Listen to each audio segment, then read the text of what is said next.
Question दे रखा है, मानव समाज में पशु समाज में क्या अंतर है। तो मानव समाज और पशु समाज, मानव समाज वो समाज होता है जहाँ पे क्या मनुष्य भी होते हैं सारे समाज में, इसमें डायरेक्ट इनडायरेक्ट रिलेशन जो होता है वो मानव के बीच में ही होता है। जो पशु समाज क्या होता है, जिनमें जानवरों के बीच जो जानवरों का समाज होता है उसको पशु समाज कहते हैं। तो मानव समाज में क्या होता है, वो बोल सकते हैं, उनको सोचने की क्षमता होती है, वो कुछ बातों को समझ सकते हैं, ये सारी बोलने सोचने की शक्तियाँ होती हैं। लेकिन जो पशु समाज होता है इनमें ये शक्तियाँ नहीं होती। इनमें मानव समाज में क्या होता है, अपनी एक संस्कृति होती है, इनमें अपनी पशु समाज में इनकी कोई संस्कृति नहीं होती। जब वो बोल सोच समझ नहीं सकते तो उनमें क्या है, संस्कृति नहीं होती। और इनमें क्या होता है, मनुष्यों में अपनी एक संस्कृति होती है।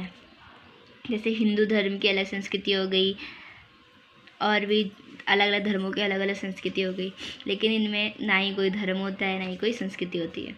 थर्ड है, वो मानव समाज में स्वयं को व्यक्त करने के लिए भाषा का प्रयोग किया जाता है, लेकिन जो पशु समाज है उसमें क्या होता है, स्वयं को व्यक्त करने के लिए इनका कोई भाषा नहीं होती है। फोर्थ है, भविष्य की चिंता करता है। कौन करता है, मानव समाज में भविष्य की चिंता करी जाती है। और पशु समाज में वर्तमान में ही जीते हैं।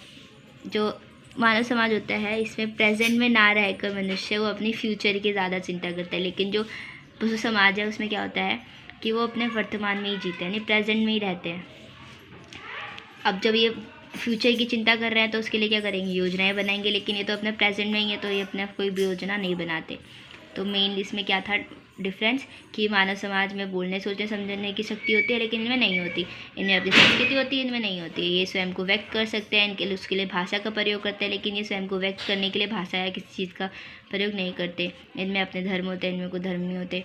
इनमें भविष्य को चिंता करते हैं, इनमें ये अपने वर्तमान में ही जीते हैं। और जब ये भविष्य में की चिंता करेंगे तो उसके लिए योजनाएं बनाएंगे, लेकिन ये अपने वर्तमान में जीते हैं इसलिए कोई भविष्य की चिंता नहीं होती, इसलिए योजनाएं नहीं बनाते।